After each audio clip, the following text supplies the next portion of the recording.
Bien, buenos días. Les agradezco a todas y todos que se encuentran en esta aula virtual de la Escuela Judicial Electoral. Compañera Judith Velázquez, ¿me podría decir si se me escucha y se me ve?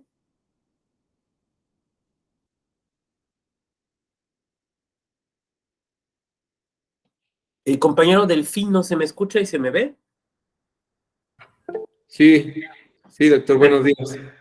Perfecto, buen día, muchas gracias. Bien, pues nos toca, muchas gracias, Judith. Nos toca platicar con ustedes durante 2 días acerca del tema relativo al registro de partidos políticos. Eh, Me parece que esta es una sesión o un par de sesiones en las que abordamos un tema que implica como empezar a desmitificar algunas cosas, ¿no? De repente, a veces hay la impresión de que en nuestro país es relativamente fácil constituir un partido político, que es algo sencillo. Y la verdad es que, como vamos a ver, es algo bastante complejo, bastante complicado, y que además entraña una serie de obligaciones, en primer lugar para las autoridades, pero también respecto de las personas que quieren constituir los partidos, y que obviamente esto lo vuelve bastante complejo. Traigo por aquí una presentación y quisiera comentarles que lo hiciéramos de la siguiente manera. Que me permitan presentar con ustedes el material que tenemos preparado y posteriormente a esto abriremos desde luego un espacio para preguntas, si puedo ofrecer alguna respuesta, y desde luego se vale que me digan, ¿no? Más que una pregunta, tengo un comentario, es perfectamente válido. Y recordando las reglas de la escuela judicial, les pido solamente que quienes faltan prendan su cámara, y en caso de que tengan alguna situación que esto se los impida, nos lo hagan saber la cajita, en el apartado de comentarios. Yo no tengo problemas si en estas sesiones me hablan de tú, me hablan de usted, me dicen doctor Vago, licenciado Vago, o simplemente me dicen Vago, ¿no? Como he dicho en otras sesiones, mientras no me digan güey, yo no tengo problema. Entonces, en ese sentido, como se les haga a ustedes más cómodo. Si de repente se me sale alguien a hablarle de tú, por favor no lo tomen como una falta de respeto, sino como una cuestión de cercanía, pero si me dice, no sé, la compañera eh, Yari es la forma correcta de pronunciar, Yari. A lo mejor se me sale a hablarle de tú y ella me dice, no, no me hable de tú, hábleme de usted, porque no somos iguales. Pues yo muy cumplidamente observaré la precisión, pero en ningún momento, por favor, me lo tomen como una falta de respeto. Bueno, vámonos a la presentación.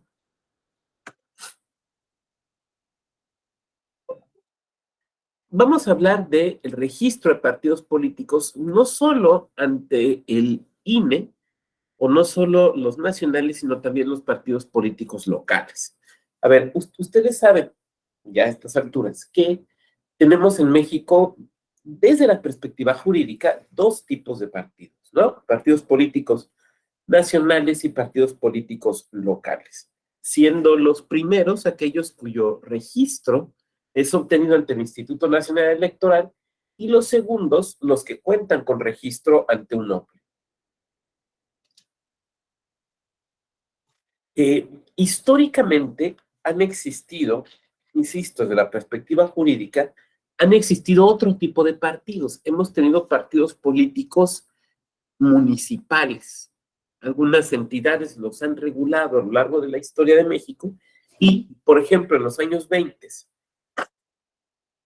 para constituir un partido político municipal en Querétaro se requerían 10 personas y ya con eso se hacía un partido político municipal. Podríamos nosotros aquí prácticamente constituir uno, ¿no?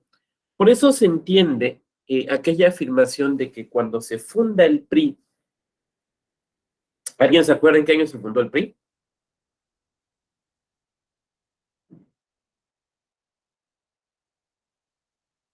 Sí, disculpen, disculpen, pero me pegó un poquito de alergia en la mañana. ¿Alguien se acuerda en qué año se fundó el PRI? 1929. Cuando se funda el PRI en 1929 se dice, es que había cerca de 1000 partidos en México. Y uno dice, están exagerando, están exagerando.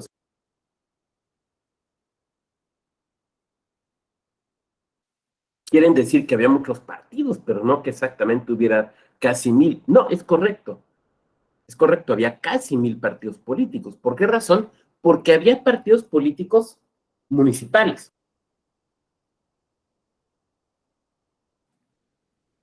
Sin embargo, esa figura desapareció. Ya prácticamente, ya no tenemos esa figura de partidos políticos municipales. Hay quien ha hablado de partidos políticos regionales, ¿no? De buscar la figura de partidos políticos regionales, pensando en partidos que tengan un peso importante más allá de un estado, pero tampoco una implantación nacional, sino una implantación, pues justamente eso, una implantación regional. Y entonces se recuerdan casos como el Partido Socialista del Sureste Mexicano, aquel donde militaron personas como Felipe Carrillo Puerto, ¿no? Muy importante porque de ese partido surgieron, por ejemplo, las primeras diputadas locales y las primeras regidoras de México allá a inicios de los años 20. Y era un partido, me dicen que siguió existiendo en Yucatán hasta los años 80. Era un partido cuya fuerza política estaba realmente en todo lo que es la península de Yucatán. Entonces, probablemente fuera un partido que, digamos, pudiera tener presencia en una región, pero no en todo el país. Sin embargo, bueno, esta figura de partidos políticos regionales, insisto, desde la perspectiva jurídica, no existe, no existe. Entonces tenemos, decíamos, básicamente dos tipos de partidos, los partidos políticos nacionales y los partidos políticos locales. En ambos casos, la creación, en, tanto en cuanto a requisitos como en cuanto a procedimientos, la creación de este tipo de partidos está regulada por la Ley General de Partidos Políticos. Hasta antes de 2014, este era un procedimiento que en lo nacional, o por referencia a los partidos políticos nacionales, lo regulaba pues el COFIPE, ¿no? El Código Federal de Instituciones y Procedimientos Electorales. Y cada entidad lo regulaba por referencia a los partidos políticos locales. Funcionaba de esta manera. Sin embargo, con la reforma, decíamos, de 2014, este modelo cambia y entonces lo que tenemos ahora es un modelo único de registro de partidos políticos nacionales. Esto porque, derivado de esa reforma constitucional de 2014, ustedes saben que surgió una idea de homologación, ¿no? Que detrás de esta reforma de 2014 había una idea muy clara de homologar ciertos procedimientos electorales. Entre los procedimientos electorales que se determina, que se decide que se tienen que homologar, está justamente el de registro de partidos políticos, porque era una cuestión que, insisto, estaba regulada de distinta forma, y lo vamos a estar platicando a lo largo de estas dos sesiones, por referencia a algunos puntos muy, muy específicos. No cambia, a ver.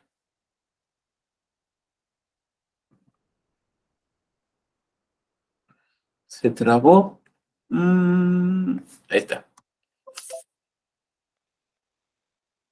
Vamos a ver, decíamos, en un primer momento los requisitos documentales, después los requisitos personales, los temporales y el procedimiento. Entonces son los 4 elementos, los 4 aspectos en los que se divide el registro de partidos políticos.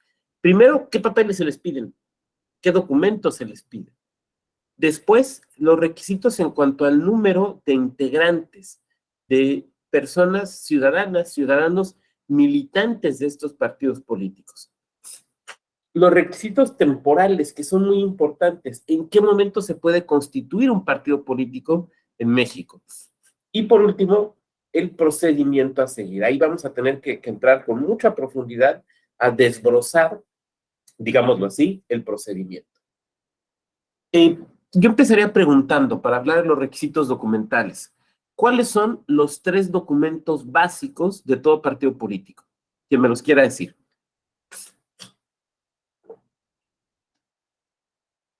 Adelante, Laura. Estatutos, declaración de principios y es un programa o declaración de programa. Pues. Perfectamente. Exacto, Laura, muchas gracias. El programa de acción. Exactamente. En México, decíamos, todo partido político, ya sea nacional o local, tiene que tener estos 3 documentos que nos ha dicho Laura. Una declaración de principios, unos estatutos y un programa de acción. Los 3 en su conjunto es lo que normalmente nosotros llamamos documentos básicos.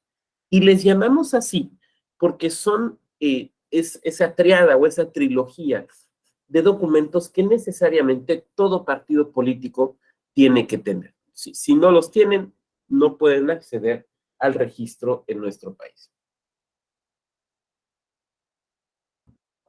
Muy bien. Por favor, permítame un momento, me voy a sonar la nariz, un segundo.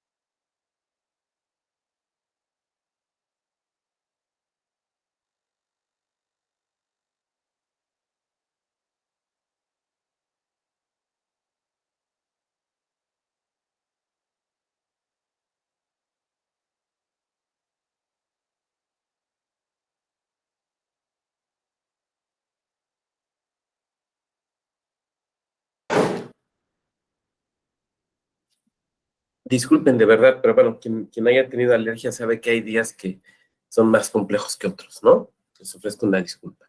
Decíamos, tenemos estos 3 documentos. Todo partido político los tiene que tener. Por eso son los documentos básicos. Pueden tener otros más. De hecho, tienen más. En la práctica tienen más. Pero los tienen, digamos, por una decisión propia del partido político, no por una imposición autoritativa. Porque en términos autoritativos, digamos que los que tienen que tener de cajón son estos 3.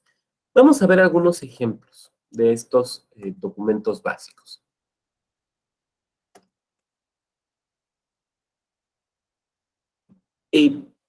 La declaración de principios. La declaración de principios es el documento donde nos encontramos la ideología del partido político. Ahí es donde se plasma con toda claridad, donde se debe de plasmar con toda claridad cuál es la ideología de ese partido político. Más allá de lo que pueda declarar un dirigente o una dirigente, más allá de lo que nosotros supongamos que es la corriente o la vertiente ideológica a la que pertenece un partido político, la realidad es que es en este documento, en la declaración de principios, donde nos vamos a encontrar plasmado, insisto, con claridad, cuál es la ideología que tiene ese partido político. Ahora bien, ¿qué ideología? Bueno, digamos que cada partido político determina cuál es la corriente ideológica, el estilo de pensamiento al que se quiere adscribir. Esa es una decisión de cada partido.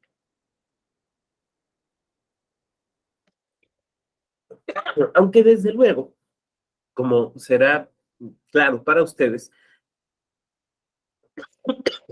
hay ciertas corrientes o ciertas visiones que estarían proscritas, ¿no? Por ejemplo, no podríamos tener un partido en México cuyo postulado fuera desaparecer la democracia, acabar con la democracia. O un partido político que postulara una idea de discriminación, de racismo o de desaparición de los derechos fundamentales. Entonces, bueno, ese límite sí lo tenemos. ¿no? Pero fuera de eso, puede haber distintos partidos de izquierda, por ejemplo, ¿no? O sea, es que este es un partido de línea maoísta, perfecto. Estos son trotskos, está bien. Este es un partido de marxismo-leninismo estricto, ¿no? Entonces, ahí hay una libertad. Cada partido lo determina, insisto, siempre y cuando no sea un partido de corte antidemocrático, porque como será evidente para ustedes, no podríamos tener partidos antidemocráticos en un sistema que se supone que es democrático. Sería una contradicción en sus términos, ¿no? ¿Cuáles son algunas de las obligaciones? Veo una manita levantada, si me permiten avanzar un poquito más para no perderme. No me la bajen, si quieren déjenmela arriba, nada más para comentar que sí he observado la manita. ¿Cuáles son algunos requisitos que deben de tener estos documentos básicos? Primero, la obligación de atender las disposiciones constitucionales y legales. Un partido político, desde su declaración de principios, ya tiene que decir, yo voy a cumplir con la Constitución. Yo voy a cumplir con la ley. Oiga, pero a lo mejor está en desacuerdo con tal disposición constitucional. Está bien, puede plantear, como veremos más adelante, su reforma o su modificación, pero en principio la tiene que cumplir. Y esto se les hace saber a los partidos políticos desde el procedimiento de creación, porque se establece con diáfana claridad desde los documentos básicos. Segundo, decíamos cuáles son sus principios ideológicos y bueno, aquí vamos a ver algunos ejemplos. 3, la declaración de no aceptar sumisión al extranjero. Esto requiere un matiz. A ver, en la práctica, los partidos políticos suelen tener relaciones, contacto entre sí a lo largo del espectro ideológico, pasando por encima de los distintos países. Entonces, por ejemplo, pues está, no sé, la Internacional Socialista, está la COPAL, la Confederación de Partidos Políticos de América Latina, y hay otras asociaciones de partidos políticos a nivel internacional. Un partido político mexicano puede, por ejemplo, pertenecer a alguna agrupación internacional de partidos, digamos, de su misma ideología. Sí, claro, sí, sin ningún problema. Por eso, bueno, voy a poner un ejemplo. El PRI es uno de los partidos fundadores de la COPAL, de la Confederación de Partidos Políticos de América Latina, desde hace muchísimos años. El PAN ha pertenecido a agrupaciones internacionales que tienen que ver con su ideología política. Los partidos de izquierda en México han pertenecido a alguna de las derivaciones de la Internacional Socialista. Entonces, eso se puede. Pues no, que no deben aceptar sumisión al extranjero. Alguien me podría decir, a ver, es que hay que entender que dice, aceptar sumisión. ¿Qué es la sumisión a una organización o persona extranjera? Sería que un partido político dijera, mi línea política me la deciden desde tal país. Yo obedezco, yo atiendo a las instrucciones que me da tal partido político extranjero. Eso quiere decir. No quiere decir que se le prohíba que hable con otros partidos internacionales. No quiere decir que se le prohíba que no organice eventos, tenga un diálogo político con aquellos partidos de otros países que sostengan su mismo proyecto ideológico. Eso claro que se puede. Lo que no se puede es la sumisión. A ver, esto es importante señalar, lo voy a dejar de compartir un momento. De repente dejo de compartir un poco como para pelotearles y verles las caras, ¿no? A ver, recordemos qué pasaba con los partidos comunistas entre los años 30 y los 50 del siglo pasado, ¿no? Pues eran partidos que tenían en la práctica una sumisión a Moscú, ¿no? En la época de Joseph Stalin. ¿Y desde dónde se dictaba lo que el partido podía o no podía hacer? Desde Moscú. Así funcionaba. El ejemplo es Francia, ¿no? Durante los años 30, toda esta turbulencia política que sabemos que vive Francia, tiene que ver también con ciertas posturas, ciertas actitudes de los partidos comunistas que se decidían, insisto, se decidían desde Moscú. Y entonces esto lo que provocaba era una sumisión de los partidos políticos. Cuando, por ejemplo, se da el famoso pacto Ribbentrop-Molotov, el pacto entre la Alemania nazi y la Unión Soviética, por ejemplo, los partidos políticos comunistas reciben la línea de que, pues ahora no hay que hablar mal de los nazis. Oiga, pero tenemos 8 años enfrentándonos a ellos, no solo verbalmente, sino incluso físicamente, peleando con ellos en las calles. Sí, sí, pero ahora somos cuates. Pero ¿cómo vamos a ser cuates si nos han matado gente y nosotros les hemos matado gente? Bueno, a ver, ¿quieres venir a explicárselo en persona a Stalin? No, sí, así está bien, así. Bueno, ok. Entonces, hay que obedecer la línea, ¿no? Hasta el nombre, la línea, obedecer la línea, no salirte de lo que te marca la línea.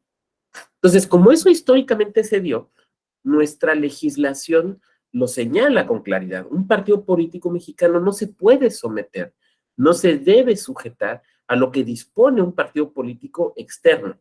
Eso es lo que no se puede. Entablar relaciones, hacer eventos, análisis de las líneas ideológicas, todo eso se puede. Lo que no es someterte. ¿Qué es someterte? Que un partido político extranjero te diga cuál es tu línea, qué puedes hacer o qué no puedes hacer, o quiénes pueden ser tus candidaturas, básicamente. Y bueno, esto se relaciona con otra disposición que ustedes conocen, que nos señala que no puede haber dinero extranjero en campañas políticas en nuestro país. Digamos que estas dos disposiciones, la primera que he comentado, que está en la Ley General de Partidos Políticos, la segunda que está en la Ley General de Procedimientos, se complementan para excluir la posibilidad, digamos, de una intervención extranjera en nuestra legislación. Voy a regresar. La declaración de no aceptar el apoyo de ministros de culto. A ver, en México, ustedes lo saben, no podemos tener partidos políticos expresamente de corte confesional, porque no se puede recibir apoyo de ministros de culto y tampoco se puede, por ejemplo, hacer referencia en el nombre a una confesión religiosa. El último caso que tuvimos fue en las elecciones de 1911, ya hace más de un siglo, con el Partido Católico, así se llamó. Y este Partido Católico incluso postuló para la presidencia, para la vicepresidencia. Acuérdense que existía esta figura de la vicepresidencia e incluso tuvo senadurías, tuvo senadores. Pero fue la última vez que se permitió un partido político con un corte religioso. Ahora, esto nos plantea una serie de problemas interesantes. A ver, les voy a plantear un problema. Pero antes, Laura, si quieres de una vez, para no dejarte mucho con la duda. Sí, gracias, doctor. Respecto al primer requisito, que es el respeto al derecho interno, a la Constitución y a las leyes, el alcance de esta obligación por parte de los partidos políticos, porque ahí estaba poniendo, vi el ejemplo de los estatutos del PAN. Es una ideología que ellos promueven, y es, por ejemplo, la protección de la vida desde la concepción. Y bueno, tenemos una convención americana de derechos humanos donde también señala este respeto a la vida desde la concepción, pero sin embargo hay una interpretación por el Estado mexicano para no reconocer la protección desde la concepción. Hay ahorita también pronunciamientos recientes de la Corte. Y entonces, ¿hasta dónde pueden ir más allá de lo que protege el Estado mexicano, ¿no? Eso es una. Dos, deben ser sus acciones y su ideología y su actuar pacíficos y democráticos los partidos políticos, ¿no? Hemos visto que, pues, dentro de una contienda electoral, las acciones, la libertad de expresión de la que ellos hacen uso, pues a veces va más allá que simple libertad de expresión, raya entre la violencia o restricción de derechos humanos, y bueno, el tribunal ha tenido casos, ¿no? El último, pues fue en el último proceso electoral 2021, para el Partido Encuentro Solidario, ¿no? Donde su propaganda electoral era discriminatoria, ¿no? Entonces, ¿hasta dónde pueden infringir sin que puedan perder su registro, ¿no? Precisamente con Encuentro Solidario, cuando solicitó su registro, fue muy debatido el tema de la no participación de personas de culto religioso. Hasta dónde, ¿no?, se da esta participación. Ahí fue que el argumento, si mal no recuerdo, fue que el porcentaje era mínimo de intervención en las asambleas constitutivas. Entonces, de eso quisiera su opinión. Gracias.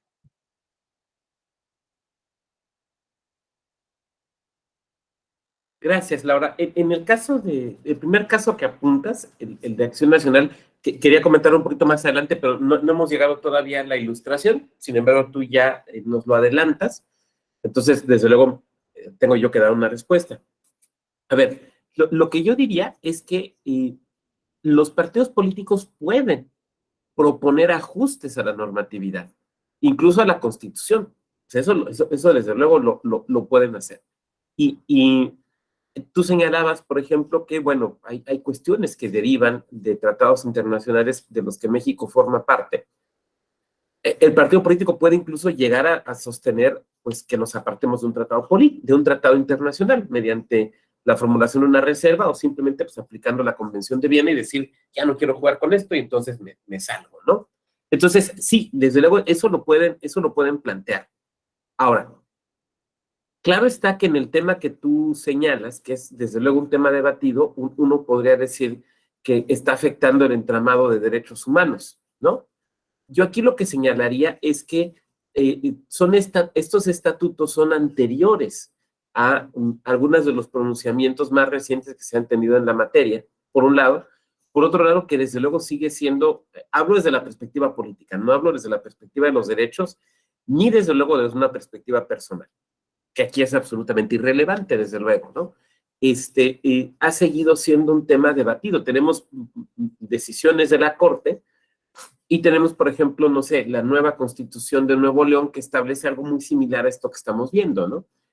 Probablemente alguien aquí me levantaría la mano y me diría, oiga, doctor, pero con plena seguridad va a llegar una acción de inconstitucionalidad y van a declarar inconstitucional ese apartado de la Constitución neolonense. Bueno, tendremos que ver que se interponga realmente la acción de inconstitucionalidad o probablemente después algún amparo, ¿no?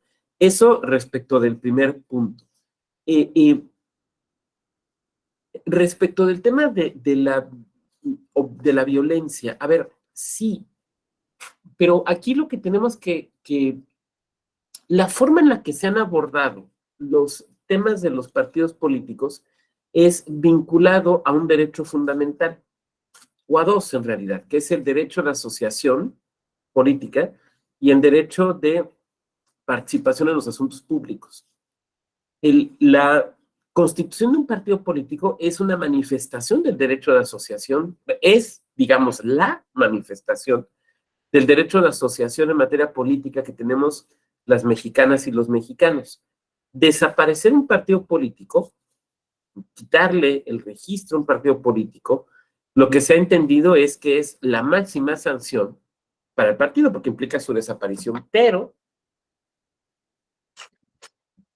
a la vez implica un castigo o una afectación a los derechos de la ciudadanía que quiere militar en ese partido político, que integra ese partido político.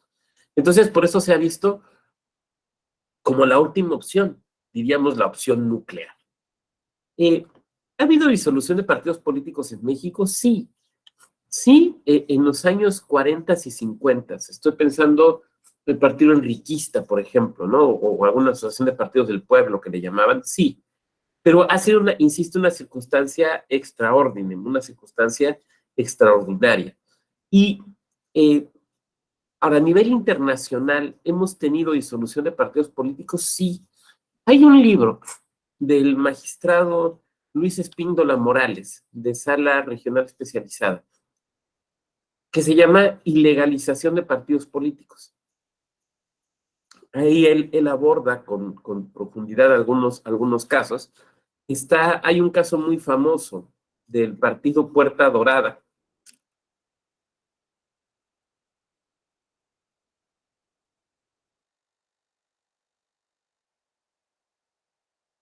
un partido griego turco, que se demuestra que está funcionando como un auténtico cartel delictivo, que se demuestra que sus dirigentes se han reunido, han acordado acciones violentas, incluso la muerte de algunos de sus contrincantes. Había una sentencia, el Refa Parisi también, había una sentencia de la Corte Constitucional que determina la inconstitucionalidad de ese partido, porque en realidad es una banda de maleantes, así hay que decirlo, una punta de maleantes. Y esta es una decisión que después ratifica el Tribunal Europeo. Sí, sí se dice, a ver, o sea, sí, cuando ilegalizas o le retiras el registro a un partido político, se establece una afectación a los derechos de asociación política, pero hay casos extremos. Pero tenemos que entenderlo, digamos, con esos casos extremos. Bien, Laura, no sé si respondí tus preguntas. Perfecto, muchas gracias. Bueno, regresamos a la presentación. A veces responder las preguntas no es convencer, ¿no? A veces responder las preguntas, bueno, es simplemente dar razones. La obligación. Nos queda pendiente el tema de ministros de culto, nos queda pendiente ese tema. A ver, sí, lo que se debe de buscar es que no tengamos, decíamos, partidos confesionales. Ahí ya me acordé, ahí les iba a poner un ejemplo, A ver ustedes qué piensan. En mi otra vida, o sea, mi vida entre 2014 y 2020, que fui consejero electoral, me tocaron ver varios asuntos de registros, de candidaturas, de partidos políticos. Este ejemplo que les voy a poner es un ejemplo de una candidatura independiente, pero lo tenemos que pensar en vistas a que pudiera haber algo similar para un partido político. El caso es el siguiente. Había un candidato de un partido político, fue candidato de partido político, no fue candidato independiente, que había sido portero del América. Se llama, todavía vive, evidentemente, se llama Adolfo Ríos, a lo mejor lo recuerda. Fue portero del América y de la selección nacional. Ahora, Adolfo Ríos tenía un apodo que le puso el legendario Perro Bermúdez. Ya ven que les ponía apodos a todos, ¿no? Le puso un apodo. Y cuando se registra como candidato, pretende que en la boleta aparezca con su apodo. Ustedes saben que se permite aparecer, no sustituir el nombre, pero sí poner también el apodo. ¿Alguien se acuerda cuál era el apodo que tenía Adolfo Ríos cuando era futbolista en activo? El portero de Cristo.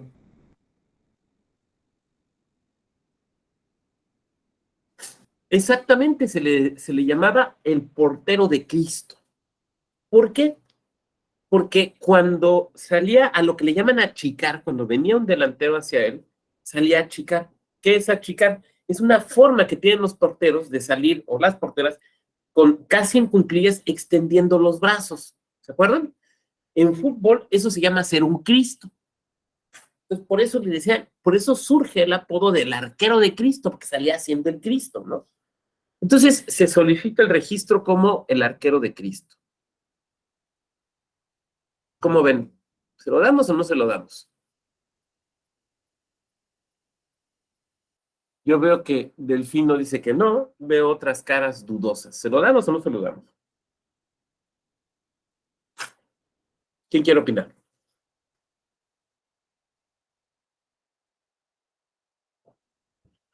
Adelante, compañera. Bueno, yo creo, a no ser que esté mal, que no, porque hace mención a algo religioso, independientemente, digo, de cualquier religión, pero eso sí se ocupa, ¿no? Cristo. Entonces, a mi parecer creo que no, por esa cuestión, porque se estaría entonces faltando algún requisito. De hecho, creo que alguien alegaría, en dado caso que se lo hayan dado también, la, la forma en la que ha sido registrado, ¿no? Podría, como persuadir a la ciudadanía a tener un voto hacia esa persona por ese apodo que tenía en su momento. Ahora imagínese que yo le redargullo. Oiga, pero a ver, dos cosas. Primera, sí es su apodo. Mira, aquí está el video donde la primera vez que el perro Bermúdez le dijo el arquero de Cristo. Mira, aquí están los ovaciones y los periódicos donde siempre le han dicho el arquero de Cristo. Segunda, a ver, no, es que en realidad no es una connotación religiosa, es una connotación deportiva, porque hacer esta figura es hacer el Cristo, pero un portero musulmán puede hacer el Cristo, una portera budista puede hacer el Cristo, un portero ateo puede hacer el Cristo. Pues no tiene, en realidad no tiene ninguna connotación religiosa. Le estoy redarguyendo un poquito para profundizar, ¿no? ¿Quién más? ¿Quién más? Me van a decir, es muy temprano para estas preguntas. No, no, pues es que son preguntas, es un caso real, o sea, no me lo estoy sacando ahí de la manga, ¿no? Miren, te las traigo recogidas para que vean que no me lo saqué así. ¿Quién más? Adelante, Delfino. Gracias, doctor. Considero que también ese apodo surge por la relación que existía entre el cronista deportivo y el portero, porque al parecer el portero profesa una fe cristiana. Entonces, también surge por ese motivo. Entonces, considero yo que sí existía ese enfoque religioso, vamos a llamarle así, aunque también podría surgir la idea de que, pues, Cristo como figura religiosa está en varias religiones. Sin embargo, también Cristo es un personaje histórico desde el punto de vista de la historia, de la ciencia, como es la historia.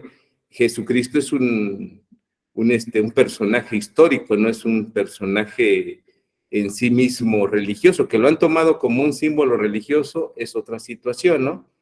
Y los que profesamos alguna fe, pues bueno, sí creemos en la existencia de Cristo, pero y en sus ideas que él postulaba. Sin embargo, bueno, en materia política, pues siempre ha tratado de evitar que se manejen personajes religiosos que se han relacionado con la religión. Por esa razón es que yo creo que se entró a debate y considero yo que no debía de haberse manejado la figura del portero de Cristo. Es todo, doctor.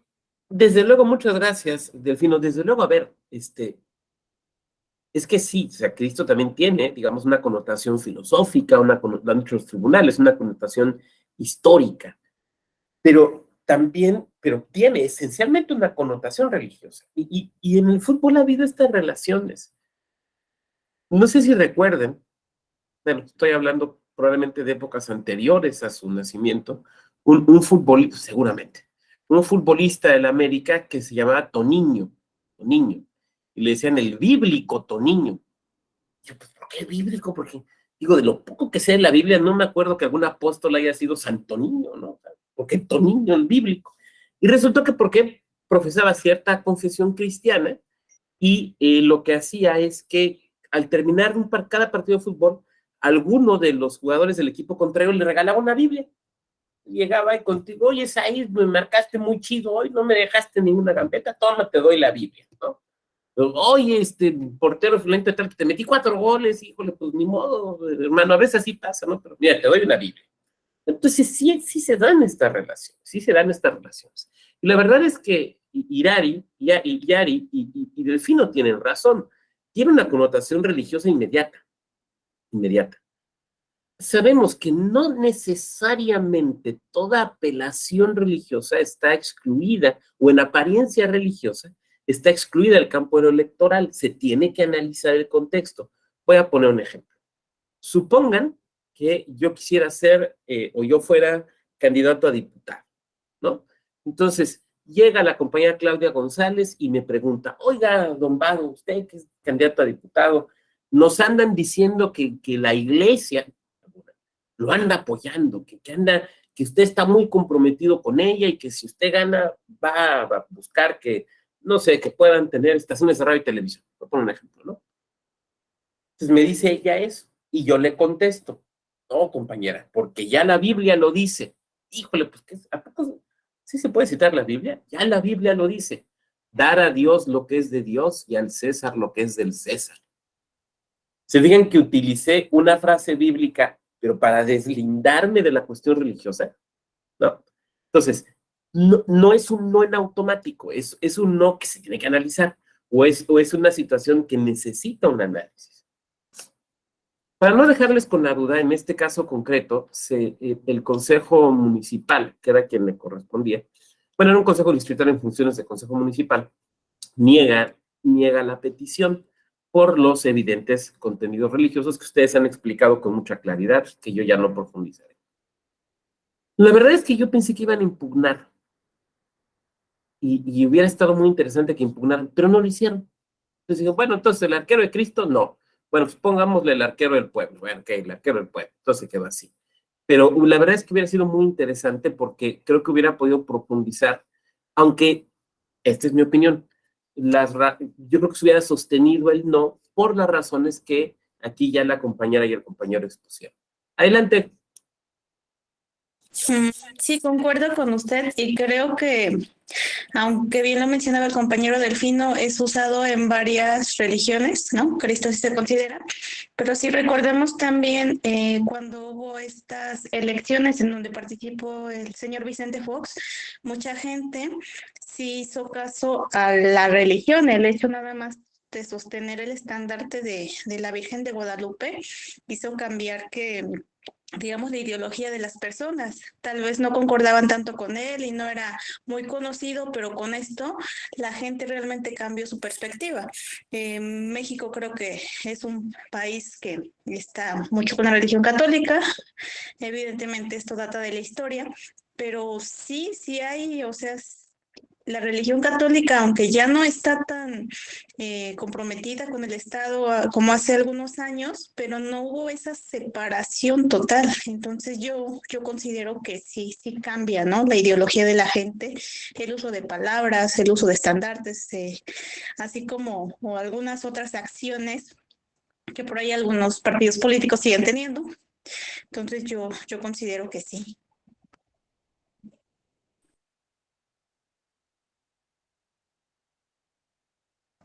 Y en abono a lo que tú muy bien has señalado, pues recordar recientemente la anulación de la elección de Tlaquepaque, ¿no?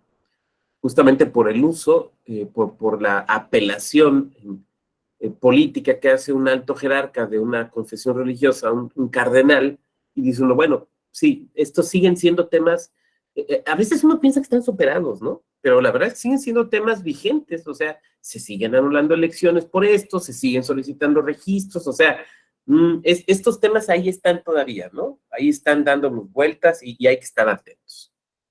Muchas gracias. Me voy a regresar a la presentación un momento. Y hace un momentito, Laura nos recordaba esto, ¿no? Esta es una porción de la Declaración de Principios del Partido Acción Nacional que yo tomé de la página directamente del Partido Acción Nacional. Fíjense lo que dice. La vida y la dignidad del ser humano deben protegerse y respetarse desde el momento de su concepción hasta su muerte natural. La familia tiene preeminencia natural sobre las demás formas sociales, incluso el Estado. Aquí hay muchas cosas, ¿no? Hay una apelación, por ejemplo, a la existencia de un derecho natural, ¿no? Porque dice, la familia tiene preeminencia natural. Esa es una apelación muy clara al naturalismo, al derecho natural. Ahora, ¿por qué esto es importante? Porque imaginemos una persona que no cree en el derecho natural, que está en contra de lo que se plasma en el primer párrafo y demás, pero que quiere ser miembro del partido, que quiere ser integrante del partido. Oiga, pues es que su ideología no comulga, ¿no? No puedes ser comunista en un partido neoliberal o viceversa. Pero es que los partidos deben estar abiertos a la ciudadanía, sí, sí, en principio, pero a la ciudadanía que comulgue con sus ideas, que comulgue con su declaración de principios. Porque un partido político no puede decir, como decía Groucho Marx, ¿no? Estos son mis principios y si no le gustan, tengo otros. No, un partido político no puede decir eso. Y un partido político tiene todo el derecho a exigir que la gente que milita en él o que quiere incorporarse a este partido político, pues comulgue con estas ideas. Por ejemplo, el PRI. El PRI, ¿quién me puede ayudar a leer esta lámina? Quien quiera, adelante, por favor. Somos requisitos documentales PRI. Somos un partido que se sustenta en los principios ideológicos de la Revolución Mexicana, que plantea como postulados fundamentales el nacionalismo, las libertades, la democracia y la justicia social. Con base en ellos, el partido promueve el ejercicio del poder hacia el desarrollo económico, político, social y cultural de México, y sostiene una tendencia ideológica que lo vincula a la corriente socialdemócrata de los partidos políticos contemporáneos. Muchas gracias, compañera. Bueno, te está diciendo, nosotros somos socialdemócratas. Oiga, ¿por qué no son demócratas cristianos? ¿Por qué no son un partido verde? ¿Por qué no son, como existió en Europa, un partido pirata? ¿Por qué no son? Pues porque no queremos. Nuestra decisión como partido es, queremos ser socialdemócratas. Pero es que yo me considero demócrata cristiano. Muy bien, mire, busque usted un partido demócrata cristiano de ese corte ideológico e inscríbase en él, milite en él. Pero nosotros somos socialdemócratas. Pero es que yo no comulgo con esa ideología. Está bien que no comulgues. Entonces, este no es tu partido, ¿no? O sea, no en un sentido de negar el derecho de participación política, sino más bien en un sentido de coherencia ideológica, ¿no? Cada partido político te los va diciendo. Ahora, si la declaración de principios es, digamos, la ideología del partido, los grandes principios fundamentales en los que se basa el partido político, el siguiente documento es el programa de acción. Digamos, básicamente, el programa de acción es cómo vamos a materializar, cómo vamos a actuar en consonancia con nuestra declaración de principios. Cómo nuestras acciones, diría el partido, reflejan nuestra ideología. Entonces, en teoría, debe de haber una congruencia entre el programa de acción y la ideología. Porque podría suceder lo contrario, ¿no? O sea, imaginemos un partido que diga, yo soy comunista, yo creo que el Estado, o socialista, yo creo que el Estado debe tener un control más férreo de la economía, incluso ser propietario de algunos medios de producción, ¿no?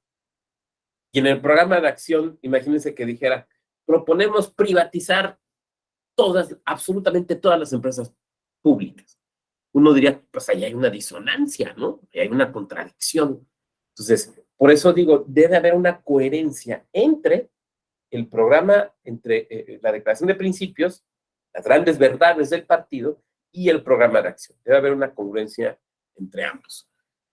¿Qué debe contener el programa de acción? Bueno, también nos lo dice la Ley General de Partidos Políticos. Primero, ¿cómo va a alcanzar sus objetivos? En teoría, bueno, ¿cómo vamos a lograr estos objetivos? 2, sus propuestas de políticas públicas. ¿Cuáles son sus propuestas de políticas públicas? 3, la formación ideológica y política que le va a dar a sus militantes. A ver, aquí recordemos algo. Una de las obligaciones de los partidos políticos es justamente darle una formación a sus militantes en su ideología, en las acciones políticas, en lo que sostiene el partido. Por esa razón, bueno, tienen secretarías o institutos de capacitación. Por esa razón deben tener, por ejemplo, deben editar algún medio de comunicación constantemente, alguna otra publicación de corte más teórico o más académico, porque deben de formar a su militancia. O sea, en teoría, esto así debe de suceder. Y bueno, La verdad es que todos los partidos lo van intentando, cada uno de distinta manera. Bueno, eso tiene que estar en su programa de acción, cómo lo van a hacer. Y el compromiso de la participación activa de sus militantes en las elecciones. Traje también aquí otras porciones, digamos, de los documentos partidarios para que los podamos mostrar. ¿Quién me ayuda a leer esta de Morena, por favor? Morena, luchamos por poner fin a la privatización de Pemex, la industria eléctrica y del patrimonio cultural. Luchamos contra la entrega del territorio a empresas mineras que devastan el territorio, generan pobreza, no pagan impuestos y dañan el medio ambiente. Ahí nos está diciendo, en caso de llegar, ¿qué propondría? En caso de ocupar puestos públicos, diputaciones, senadurías, presidencia de la República, ¿qué buscaría? Ahora, ustedes me pueden decir, pues ya llegaron, sí, bueno, entonces hay que ver si la acción del partido se compadece o se relaciona con su programa de acción. O sea, si lo que ya hace en la realidad tiene una relación con su programa de acción. Por eso también, seguramente ustedes ya lo están pensando, debe haber una relación entre el programa de acción y la plataforma que sostengan los candidatos, ¿no? Porque si las plataformas políticas son, digamos, ya las acciones muy específicas que se harán en caso de llegar a la gubernatura, a la presidencia, a las diputaciones o a las senadurías, tiene que haber una relación con el programa de acción, ¿no? Ahora, vuelvo a lo mismo. Si una persona dice, pues yo quiero militar en este partido, pero ¿sabe qué? No, yo creo que sí hay que privatizar Pemex, también la industria eléctrica, el patrimonio cultural. No, mire, eso lo administra mejor la iniciativa privada. De entrega del territorio a empresas mineras, no, es que sí es muy importante que vengan porque emplean a muchas personas, nos ayudan a generar riqueza. Pues probablemente en este partido nos digan, ¿y qué hace usted aquí? No, pues que quiero militar aquí. Sí, pero no está de acuerdo con esto, ¿no? Pero también habrá quien diga, oiga, pues a mí me gustan estas acciones que estoy viendo aquí plasmadas. Bueno, entonces probablemente sí este sería el partido, ¿no? Entonces, por eso es importante observarlo. Pero tenemos otros ejemplos. Miren, porque esto que estamos poniendo aquí es una, digamos, una propuesta de política, ¿no? Pero como podemos ver, el programa de acción tiene que tener varios elementos más, entonces traje otros ejemplos. Aquí traigo un ejemplo, el de la izquierda, de un partido político local. Ya perdió el registro, pero creo que es muy ilustrativo de un punto, y también el Movimiento Ciudadano. ¿Quién me ayuda a leer la parte de la izquierda, por favor? ¿Quién quiera? Querétaro Independiente. El partido, para llevar a cabo su formación ideológica y política a las y los militantes, realizará actividades para los mismos. Entre estos se realizarán cursos de capacitación política para instruir a los militantes sobre las funciones de los cargos de elección popular, para fomentar la participación de hombres y las mujeres en la participación política del partido y del Estado, así como mediante talleres enfocados a incentivar la convivencia en democracia, derechos humanos y políticos, equidad de género, la participación social, de igual forma abriendo foros de debate y discusión sobre la problemática y retos de la entidad. Muchas gracias, compañera, por tomar la lectura. Bueno, miren, parte del programa de acción, decíamos, es la formación ideológica y política. Aquí este partido nos está diciendo un poco hacia dónde quiere orientar la formación de sus militantes, e incluso hasta nos está diciendo algunas actividades ya concretas que realizaría. Habla de, por ejemplo, foros de debate y de discusión. Entonces, aquí en esta parte, este partido político está atendiendo este requisito del programa de acción, la formación ideológica y política. Ahora, alguien me podría decir, oiga, doctor, pero yo ahí no veo un programa, no veo el temario, no veo las fechas, no veo quiénes van a ser las personas expositoras. No, a ver, o sea, no es el programa de la actividad académica, ¿no? No es el programa de la actividad de formación, o sea, hasta allá no llegan, pero sí es el programa de o el esbozo de cómo van a realizar la capacitación de sus militantes, la difusión de sus principios y hacia dónde van a poner particular énfasis. Muy bien. Movimiento Ciudadano, quien nos pueda ayudar a leer, por favor.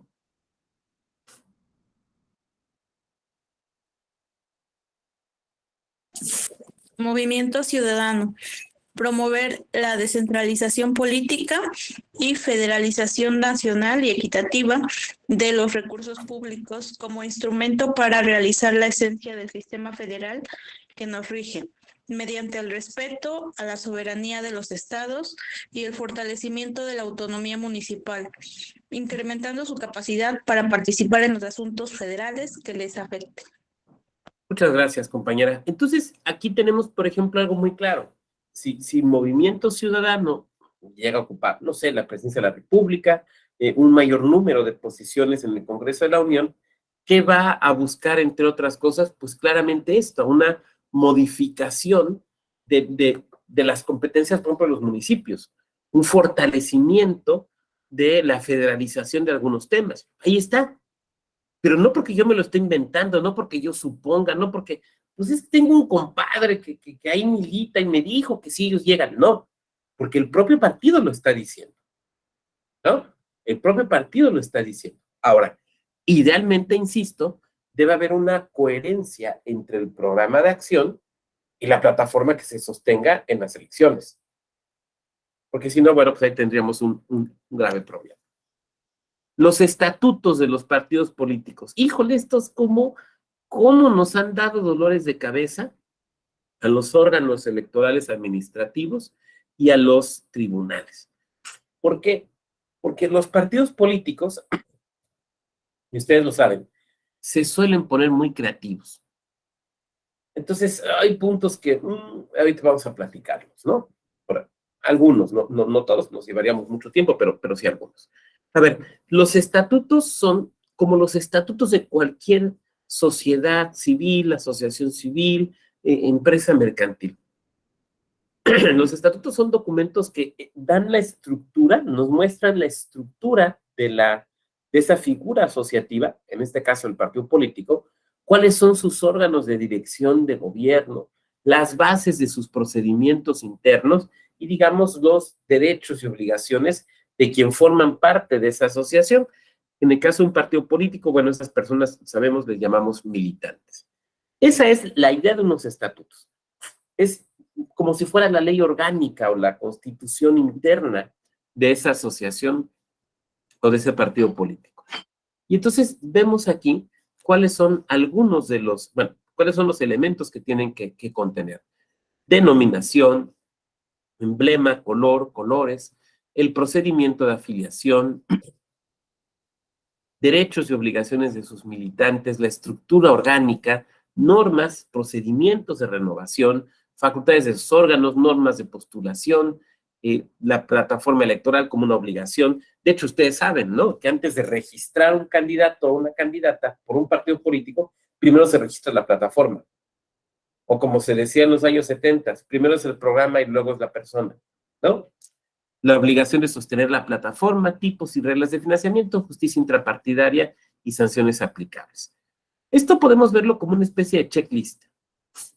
O sea, si nosotros estamos constituyendo un partido político o asesorando, digamos, un grupo de personas que van a constituir un partido político, pues esto lo tenemos que ver como un checklist. A ver, hay que ir cumpliendo cada uno de estos elementos. Pero decíamos, los partidos pueden ser muy creativos, porque además gozan de un amplio margen de autonomía, ¿no? Pero ese amplio margen de autonomía no puede ir en contra, por ejemplo, de derechos fundamentales o de procedimientos de una democracia electoral.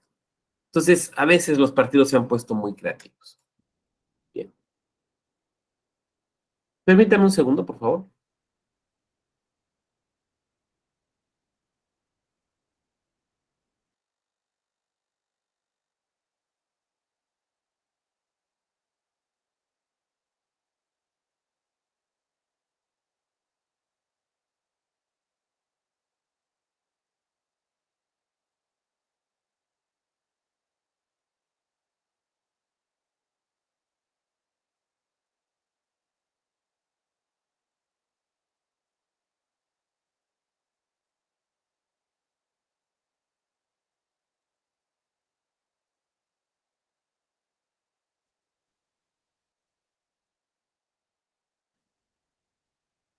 Ahora, vamos a ver algunos ejemplos, algunos casos de cómo los partidos políticos a veces, o las agrupaciones que pretenden constituirse como partidos políticos, pues a veces estiran un poquito la liga. Pero vamos a empezar con un caso donde podemos ver el cumplimiento muy claro. A ver, déjenme platicarles, no sé si alguien de aquí trabaja en algún OPLE y podrá corregirme o corroborar lo que voy a decir, que una de las cosas más complejas en la materia electoral es el diseño de la documentación y material electoral. Qué cosa tan compleja. Diseñar bien una boleta electoral. Oiga, pues está muy fácil, ahí viene la ley. No, es bastante complejo y los partidos políticos son sumamente quisquillosos y tienen todo el derecho. Y uno de los puntos que es muy complejo es, por ejemplo, el logo y los colores de los partidos políticos. Alguien de aquí me va a decir, ay, doctor, está bien fácil, pues uno es color naranja, el otro es azul, el otro es como color vino, está bien fácil, ¿no? Pues así simplemente no. Porque los partidos políticos te tienen que poner con precisión en sus estatutos cuáles son hasta el tipo de letra y los colores que se tienen que utilizar. Y entonces, no te pueden poner, pues azul marino. ¿Se entiende? Pues es azul marino. No, porque el azul marino tiene muchos tonos. Yo no sabía, por ejemplo, el blanco. El blanco tiene distintos tonos. O sea, no es lo mismo el blanco cal que el blanco ostión. Ay, pues son blancos, los pones juntos y no, pues sí son blancos, pero son distintos. Entonces, los partidos políticos lo tienen que poner con mucha precisión. Voy a poner el ejemplo, unos estatutos de un partido político que lo definió como se tiene que definir. Vámonos a la lámina. Partido Encuentro Social Hidalgo. Ustedes recuerdan que Encuentro Social pierde su registro, pero, federal, digamos, pero se mantiene en varias entidades con un registro político local. Fíjense estos estatutos. El imagotipo, ya de entrada, utilizando el término técnico, correcto.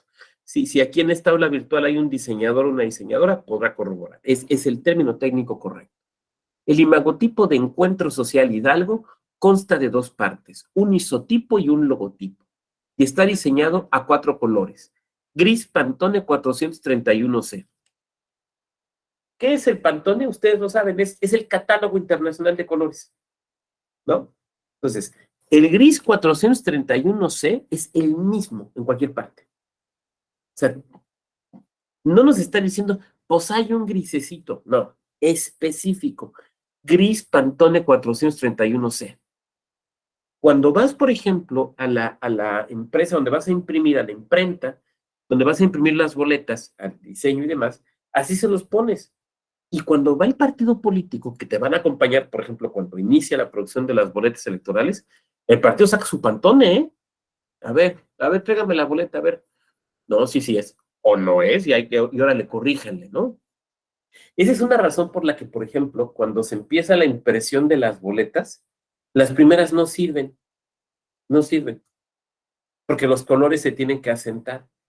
Entonces, si tú ves, ¡pum!, las primeras boletas que imprimen las máquinas, esas gigantescas impresoras que se utilizan, si tú ves las primeras, dices, esto está mal, este naranja parece rojo, este amarillo no es, no, espérese, es que la tinta se tiene que ir asentando, pero es que estas boletas no van a servir, no, estas no, allá como por las 100 o las 150 que se impriman, son las que empiezan a servir, y por eso constantemente los técnicos o las técnicas están revisando, contrastando con los pantones, porque nosotros les decimos, está el Pantone, o sea, el órgano electoral les dice, es gris 431C, no es el 431B, no es el 431A, 431C, ¿no? Entonces, mucha precisión. Morado Pantone 526C, rojo Pantone 185C y azul Pantone 640. En la parte central están escritas con minúsculas las palabras Encuentro Social y en 2 líneas, centrado por respecto al imagotipo. En la primera línea está la palabra Encuentro, con tipografía Soho Gothic Pro, estilo regular, en color Pantone 431C, hasta te dice el tipo de letra. ¿Cuál le pones? Pues ahí ponle Arial. ¿No? Pues, yo creo que es Arial. Tú ponle Arial. No. El partido te tiene que decir, con mucha precisión. Dice más adelante. Mientras que en la segunda línea está la palabra social, con tipografía Soho Gothic Pro, en negrita, y color gris Pantone 431C, a un tamaño del 80%, fíjense, por relación a la palabra encuentro, y ambas sin ningún efecto. ¿Se fijan la precisión que nos da el partido? Es que así tiene que ser. Así tiene que ser. Porque de repente nada más te dicen, pues ponle naranja. ¿Pero cuál naranja? Pues un naranja. No, tiene que ser absolutamente preciso. Hasta el tema de la tipografía. Oiga, doctor, ¿y esto cómo se consigue, no? Porque pues, a lo mejor alguien de aquí me va a decir, "Oiga, pues yo soy abogado, yo ni sabía que era el Pantone". Bueno, lo que pasa es que se contratan personas especialistas, por ejemplo, en diseño gráfico. Entonces, no solo te dan el logo, allá, a ver, ¿qué logo quieres? Pues yo quiero que en el logo salga tales cosas, ¿no? Para que ya se ponen de acuerdo. Pero no solo te dan el logo, te dan la ficha técnica. Y en la ficha técnica viene todo esto. Entonces, esos apartados de la ficha técnica que te da quien diseña el logo, se tiene que llevar a los documentos básicos, porque las autoridades lo vamos a necesitar. Les voy a platicar otro caso. Estábamos en el diseño de boletas, entonces se presenta, digamos, el tipo, digamos, de boleta, ¿no? En comisión. Y entonces un partido político nos dice, está mal mi color. No, es que sí no, es que es otro tono. Bueno, pues ahí vamos. Fuimos directamente, literal, a la computadora en la que se diseñó la boleta. A ver, ¿de dónde sacaste el logo? Pues es que me lo mandó el INE. Es que ese color no es. Bueno, el partido había hecho un ajuste en la tonalidad del color. No había cambiado el color. Un ajuste en la tonalidad. Se hagan de cuenta. Ya no era gris Pantone 431C, era gris Pantone 431B. Para un ojo no entrenado, no era evidente. Pero para el representante del partido sí, pero el representante del partido no sabía, porque era un partido político nacional. El ajuste se había hecho en el INE. Entonces el INE nos dice a nosotros, oye, tienes que, ahorita que diseñes, fíjate que hicieron este ajuste. Ah, muy bien. Pero por alguna razón, digamos que su representante nacional no le había bajado al representante local ese ajuste. Bueno, pues eso ya era cosa de ellos. Pero tuvimos, insisto, que demostrar cómo el INE nos había dicho, pues aquí está este color, aquí está este ajuste, nos lo presentaron tal día. Bueno, esto que voy a decir es en serio. Llegan con instrumentos de medición milimétrica para ver el tamaño del logo. O sea, no te llegan con la regla de 30 centímetros que usas en la escuela. Sí, más o menos que no. Con estos instrumentos de medición milimétrica por tamaño del logo. Y ustedes lo saben. La primera vez que compite Morena, por ejemplo, impugna un tema del tamaño del logo, porque se daba la imagen de ser más pequeño que los otros. Entonces, por eso, no me lo estoy inventando, esta parte es técnicamente bien compleja. Por ejemplo, hay ciertos tonos, o sea, ciertos pantones, que es muy difícil de lograr. Y eso lo vuelve sumamente complicado, porque a veces el partido político se ponen creativos. Entonces, bueno, vamos a regresar. ¿Cómo vamos de tiempo? Vamos bien. Que luego me emociono con estos temas y me clavo. Los emblemas. Aquí tenemos una jurisprudencia, la 14 de 2003, que me parece importante. A ver, los partidos políticos tienen sus emblemas y tienen sus nombres para distinguirse de otros, ¿no? Para que sepamos que si estoy diciendo Partido Popular Socialista, no estoy diciendo Partido Revolucionario de los Trabajadores, ¿no? O sea, se distingan unos de otros. Y tienen también, por tanto, la obligación de usarlos. Un partido político se tiene que ostentar como eso, como partido político, porque pues, para eso tiene su registro, ¿no? Entonces se tiene que ostentar como partido político, pero también tiene el derecho a que no se le confunda. Híjole, pues es que vi los logos iguales, ya no supe cuál era. No, es que el nuestro, ¿no? Entonces, que se puedan identificar con claridad los partidos políticos. Desde luego, esto también tiene que ver con el voto informado, que a la hora que nosotros vayamos a votar, imagínense que en la boleta 3 partidos tengan un logo parecido. Ay, ¿cuál era este? Híjole, ya me confundí, ¿no? Entonces, por eso es importante el tema de los logos. Y yo le pediría a quien me quiera hacer el favor de leer esta lámina, con que nos lea lo que está en amarillo, por favor.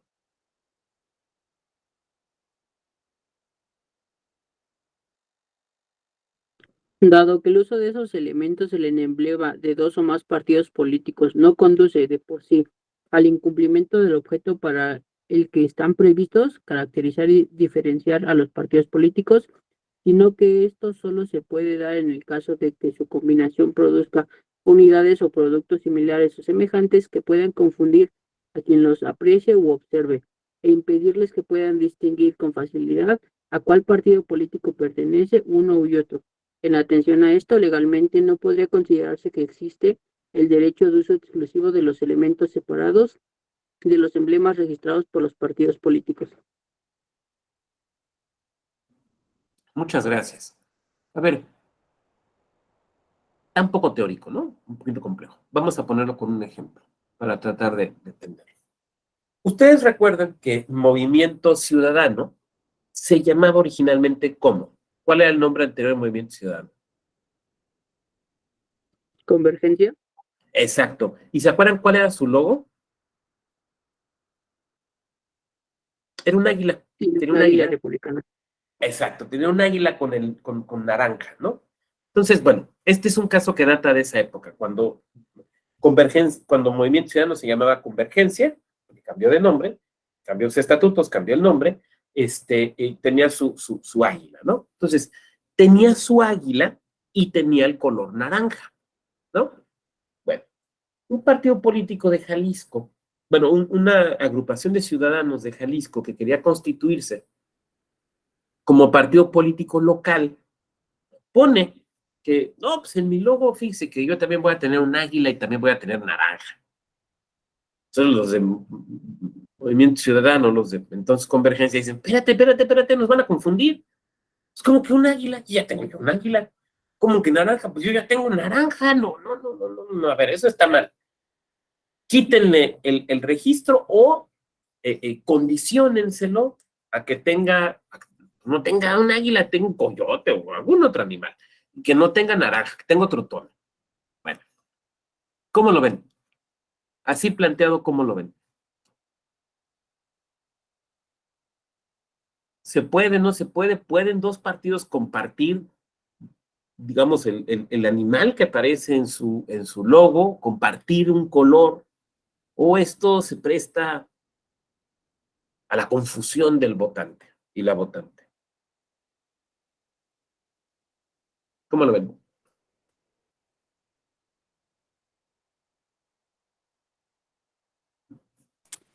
Bueno, de entrada creo que sí se presta la confusión del votante, pero de acuerdo a la jurisprudencia, pues menciona que pueden compartir, ¿no? Los logos o que no es exclusivo únicamente. Debe de haber un diferenciador, eso sí. Debe de haber un diferenciador. Entonces, la compañía nos dice, bueno, sí podrían, siempre cuando haya algún diferenciador. Alguien a lo mejor aquí nos dirá, oiga, doctor, pues lo que pasa es que la jurisprudencia está mal, está mal. ¿Qué más? ¿Quién más? El asunto lo perdió Convergencia, pero quiero mostrarles los logos. Miren, ahí están los logos. Es cierto, en ambos tienen un águila, pero ¿se confunden? Es cierto, en ambos hay un color naranja, pero en uno es un naranja que es casi rojo, ¿no? Casi encarnado, en otro es un naranja que es casi amarillo. Entonces, es cierto, está el águila, pero por ejemplo, en el águila de Convergencia es un águila muy detallada, ¿no? Es un águila realista, vamos a decirlo así. Y está de frente con las alas abiertas, ¿no? Así como cuando bajan a cazar. ya que como que extienden las alas como para frenarse, ¿no? En el lado de la derecha lo que tenemos es un águila en escorzo, ¿no? Son unas cuantas líneas, el escorzo del águila, pero además lo tenemos de lado, no está de frente. Del lado derecho, del lado izquierdo, perdón, de su pantalla, en la imagen de convergencia, pues está este listón en el que están las palabras, ¿no? Es un naranja, pero es un naranja casi rojo. Del lado del Partido Liberal Progresista, bueno, el fondo de las letras de blanco que dice progresista es naranja. El águila en escorzo también es naranja, pero es un naranja amarillo, o casi amarillo, ¿no? Entonces, ¿se confundiría la ciudadanía? Yo creo que no. Yo creo que no. Derivado de este asunto, es uno de los asuntos de los que nace justamente esta jurisprudencia. Y entonces nos dice, a ver, sí se pueden compartir elementos. La clave es cómo estructuras estos elementos, cómo presentas estos elementos, y entonces aquí no será la confusión.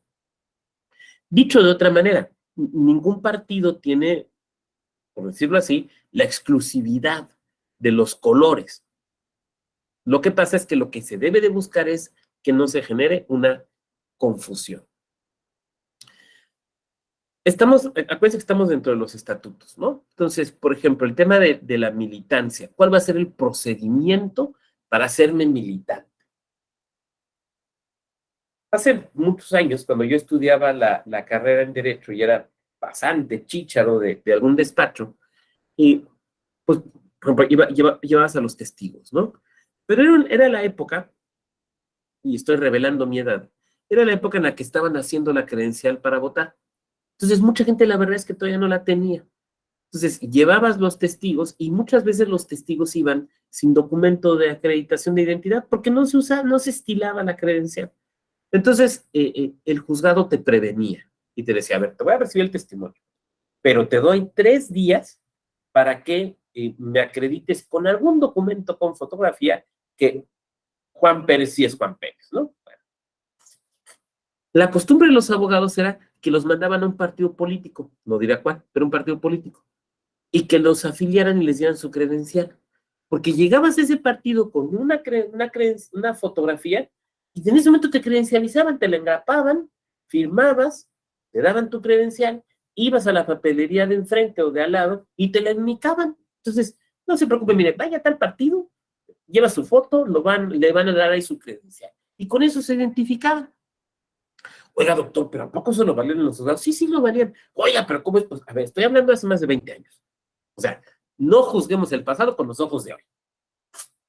Hoy no es válido, ¿no? Pero hace 20, 25 años, así se hacía. Entonces, ¿cuál era el procedimiento de afiliación de ese partido? Era un procedimiento muy sencillo. Llega usted con su fotografía. Ya. Ese era todo el procedimiento de afiliación. Oiga, el acta de nacimiento, oiga, algún comprobante de domicilio, oiga, apruebe estos cursos. No, traiga su foto. Pero es que depende de cada partido. Entonces, aquí pongo un ejemplo de un partido político local, porque recuerden que nuestra clase es por referencia a los partidos nacionales, pero también a los locales. El ejemplo del partido de Baja California, ¿no? A ver, ¿se quiere usted afiliar? Primero los requisitos de cajón, pues ser ciudadano mexicano, mayor de edad y bla, bla, bla. Pero después, fíjense, suscribir el formato de afiliación. Ya este partido nos está diciendo, aquí vas a tener que firmar un formatito, que pues, obviamente el propio partido te va a dar. 2, asistir a cursos de capacitación. Entonces ya soy militante. No, espérame, es que ya firmé el formato, tiene que venir a cursos. Oiga, sí, tiene que venir a cursos. Hay partidos políticos nacionales que hacen lo mismo. Eres simpatizante, ¿quieres ser militante? Bueno, ven, firma una serie de documentos, pero también toma unos cursos. Asistir a los cursos de capacitación política, y dice al final, el Comité Ejecutivo Estatal será el órgano competente para aceptar o rechazar, en su caso, la afiliación de militantes. Claro, esta aceptación o rechazo no puede ser meramente arbitraria, eso lo que se entiende, ¿no? Pero válidamente el partido político puede decir, a ver, no me firmó el formato, no me dio la información, a ver, no vino a los cursos. Es que el partido de enfrente no me pide cursos, nomás con que llegue con mi foto. Bueno, para eso usted ya afíliese al de enfrente. Pero nosotros tenemos un procedimiento de afiliación distinto. Ahora, es obvio, bueno, yo creo que es obvio, no cualquier procedimiento de afiliación es válido, ¿no? Un procedimiento de afiliación que implica afectar derechos, pues no. Pero, por ejemplo, salvo mejor comentario de ustedes, a mí me parece que este procedimiento de afiliación no afecta a ningún derecho. Pero es que me está obligando a venir, sí, para que vayas a cursos donde sepas, pues, cuáles son los estatutos del partido, cuáles son los documentos, cuál es su ideología. Pues sí, pero qué cansado, porque ese día juegan las gloriosas águilas. A ver, o sea, también ser militante de un partido político también es adquirir ciertas obligaciones, ¿no? Entonces, yo no creo que sean gloriosas, pero mucha gente sí lo piensa. Ahora, también dentro de los estatutos de los partidos pueden establecer ciertos órganos internos. A ver, la Ley General de Partidos Políticos establece algunos órganos de dirección partidista que todos los partidos tienen que tener de cajón. Que tu Asamblea Nacional, que tu comité ejecutivo, le llames comité ejecutivo o directivo, lo quieras llamar, que tu área encargada de temas de transparencia, que tu área encargada de finanzas, perfecto. Entonces, eso los tienes que tener de cajón. Pero además, los partidos políticos pueden tener otras áreas. O sea, dentro de su estructura, pueden tener otros órganos internos. Dicho de otra manera, la ley general te dice cuáles son los que tienes que tener de cajón, pero no te dice que sean los únicos. Entonces, cada partido político puede tener otros órganos internos. Y aquí tenemos el ejemplo de este partido, ¿no? Encuentro Solidario. Perdí el registro, pero me parece que es muy ilustrativo de cómo se puede tener otro órgano. ¿Quién me ayuda a leer, por favor? ¿Quién quiere? Partido Encuentro Solidario. Artículo 67. La Contraloría es el órgano encargado de la fiscalización, vigilancia y evaluación de la... Creo que ya le cambió. ¿Perdón? Es los estatutos. Es que me estaba apareciendo otra diapositiva, perdón. Estatutos de los partidos políticos, elementos mínimos para considerarlos democráticos. La asamblea u órgano equivalente que deberá conformarse con todos los afiliados o de un gran número de delegados o representantes, debiéndose establecer las formalidades para convocar la periodicidad con la que se reunirán ordinariamente, así como el quórum.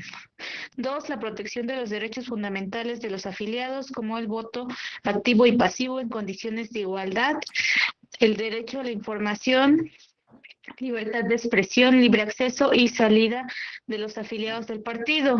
3. El establecimiento de procedimientos disciplinarios con las garantías procesales. Perdón, compañera, se movió. Es disculpe. Sí. Perdón. Ok, entonces Partido Encuentro Solidario, artículo 67, la Contraloría es el órgano encargado de la fiscalización, vigilancia y evaluación de la aplicación del financiamiento público, así como, primero, la correcta aplicación de las cantidades correspondientes al ingreso, egreso, manejo y custodia de los recursos asignados al partido con relación a los conceptos y programas anuales de trabajo.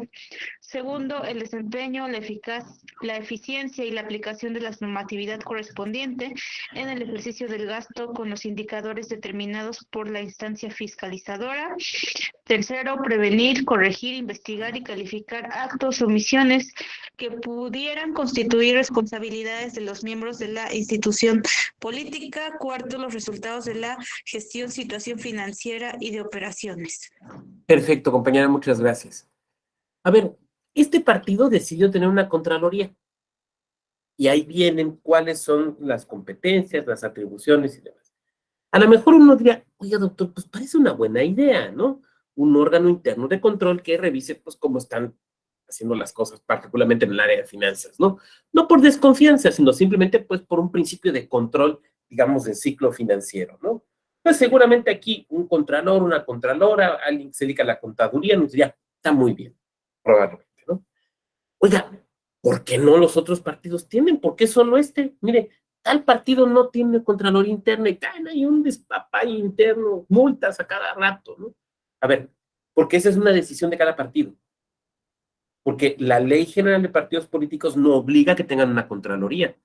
Pero es una buena práctica. Bueno, sí, pero no es una obligación. O sea, a lo mejor pudiéramos aquí debatirlo y coincidir en que es una buena práctica, que es una buena idea, pero no es una obligación. Este partido decidió tener una Contraloría. Vamos a suponer que otro decida no tener una Contraloría, pero tener, no sé, una Secretaría de asuntos vinculados con los animales, porque le parece importante, porque se reconoce como un partido animalista, porque quiere cambiar el antropocentrismo del derecho. Pues, está bien, entonces, bueno, pues tiene esa secretaría. Oiga, pero a mí no me parece, ¿qué es eso de los perrijos? Yo no estoy de acuerdo. Bueno, no milites en ese partido, ¿no? Váyase a otro, o inscríbase en otro. Pero ese partido está considerando que es un tema relevante y que le tiene que dar incluso una posición en su estructura. Entonces, digamos, son estos espacios de autonomía que pueden tener. Me regreso a esta lámina. A ver, esta jurisprudencia que se me movió aquí la presentación y la compañera nos estaba haciendo ya a favor de leer. Esta jurisprudencia quiero que la vean la parte de la derecha donde viene el punteado del contenido de la jurisprudencia. Uno diría, oiga, doctor, está hecha de puras perogrulladas, de puras cosas que son evidentes, que pues, ay, ¿a poco no? Bueno, quiero que piensen algo. Si todo esto se tuvo que poner en jurisprudencia, es porque alguien intentó lo contrario, ¿no? O sea, si estas cosas que nos pueden parecer, dirían los founding fathers americanos, verdades evidentes, si se tuvieron que poner en jurisprudencia es porque alguien intentó lo contrario y llegaron a juicio y tuvieron que corregirles la plana en un juicio. Por eso llegaron a jurisprudencia. Fíjense, punto 1. O sea, los estatutos tienen que contener esto, ¿no? Punto 1. La asamblea u órgano equivalente que deberá conformarse con todos los afiliados o un gran número de delegados o representantes, debiéndose establecer las formalidades para la convocatoria, la periodicidad con la que se reunirá ordinariamente y así como el quórum. Cualquiera me diría, doctor, pues eso es obvio, eso tiene que estar en los estatutos. Es que no es obvio.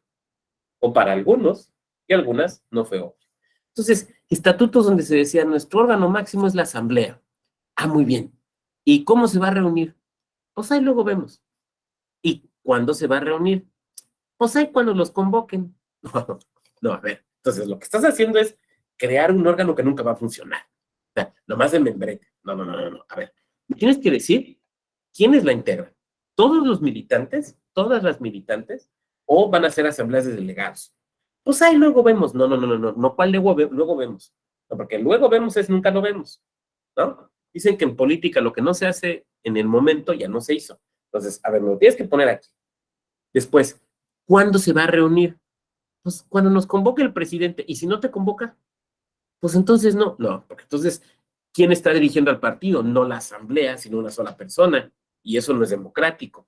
Entonces, ¿cuál es la periodicidad en la que se va a estar reuniendo? ¿Cómo van a ser las convocatorias? Pues yo creo que de un día para otro. No, a ver, espérame. O sea, hay que hacer asambleas locales o municipales para elegir delegados. Tienen que venir desde, no sé, desde Tamaulipas. Entonces no puede ser de un día para otro, ¿no? Pero insisto, si esto se tuvo que poner es porque se lo quisieron brincar. 2. La protección de los derechos fundamentales de los afiliados, como el voto activo y pasivo en condiciones de igualdad, el derecho a la información, libertad de expresión, libre acceso y salida de los afiliados del partido. Vamos a ir viendo algunos ejemplos. Es que está aquí, sí. A ver. Un partido político en su relación, en la relación que tiene con sus militantes, funciona un poco o mucho como si fuera una autoridad. Entonces, no puedes simplemente decir, esta persona no tiene derechos, le suspendo sus derechos políticos o lo expulso, ¿no? Sino que tiene que desahogar procedimientos internos. Estos procedimientos deben respetar las reglas del debido proceso. ¿Me quieren expulsar? ¿Por qué me quieren expulsar? ¿Cuál es la causa? ¿Me tienen que decir? ¿Me puedo defender?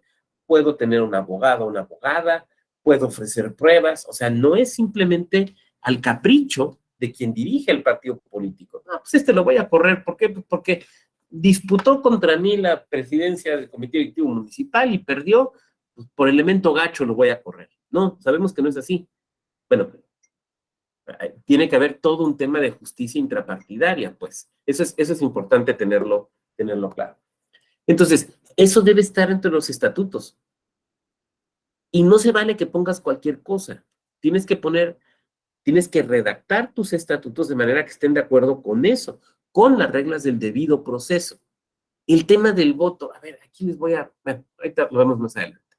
El establecimiento de procedimientos disciplinarios con garantías procesales mínimas, ya lo dije. La existencia de procedimientos de elección donde se garantice la igualdad en el derecho a elegir ser electos o electas mediante voto directo o indirecto, secreto o abierto. A ver, ahí les va. Ahí les va un caso.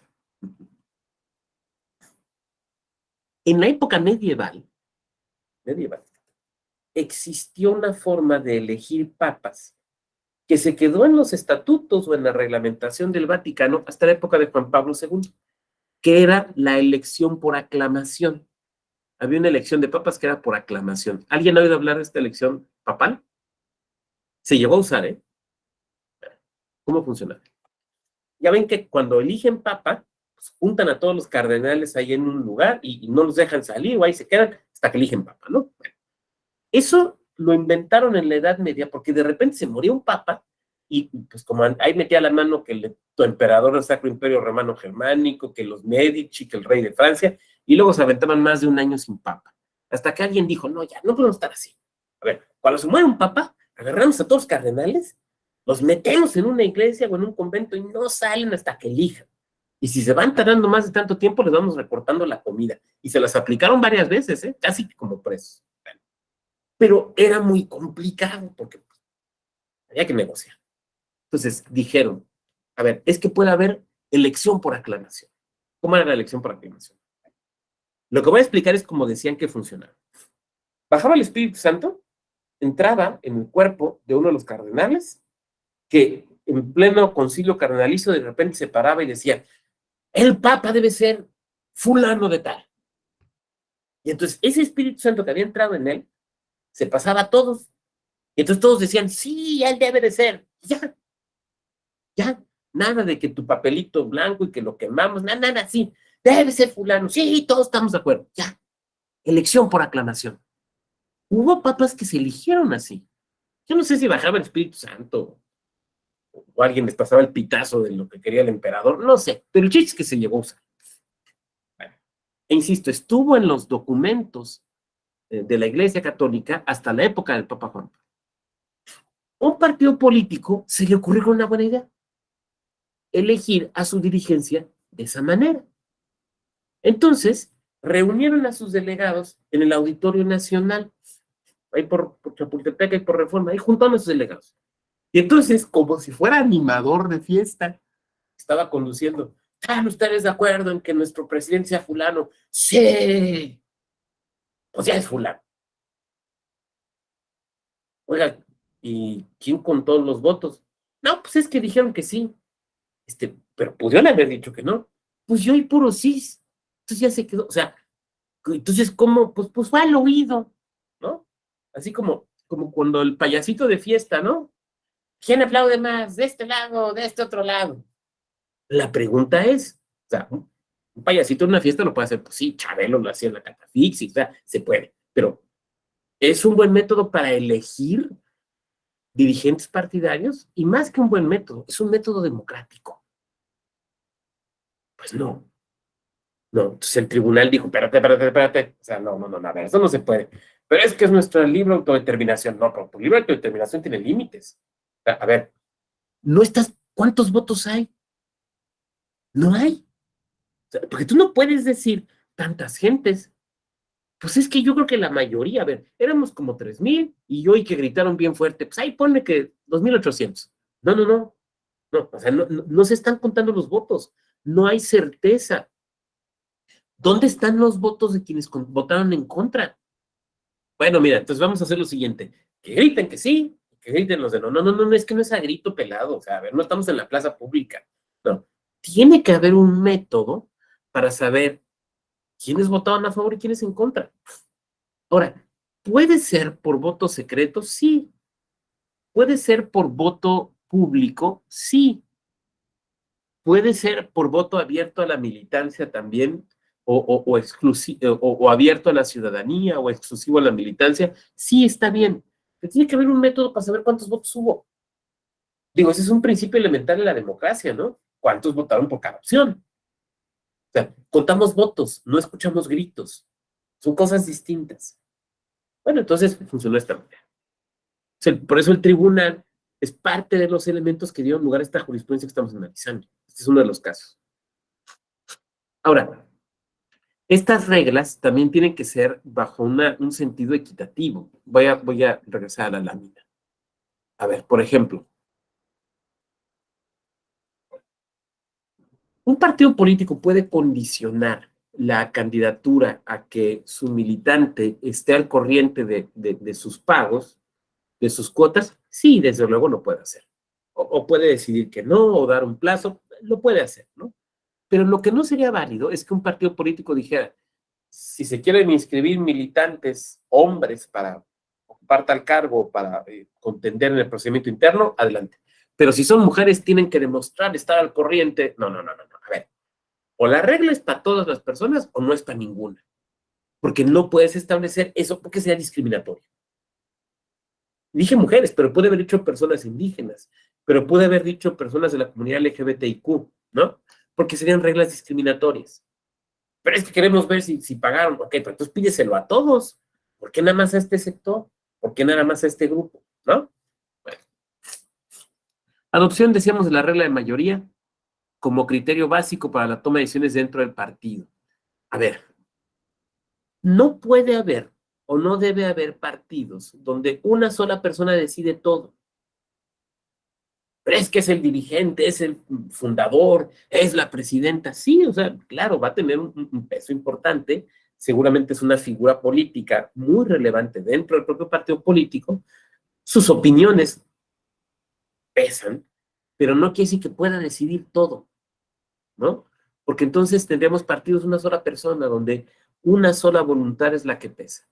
Por último, mecanismos de control del poder. A ver, el poder político se debe regular en todos los lugares donde exista, incluyendo, desde luego, señaladamente, los partidos políticos. Por ejemplo, revocación del mandato. No se refiere a la revocación del mandato que tenemos ahora en la Constitución por referencia a la presidencia de la República.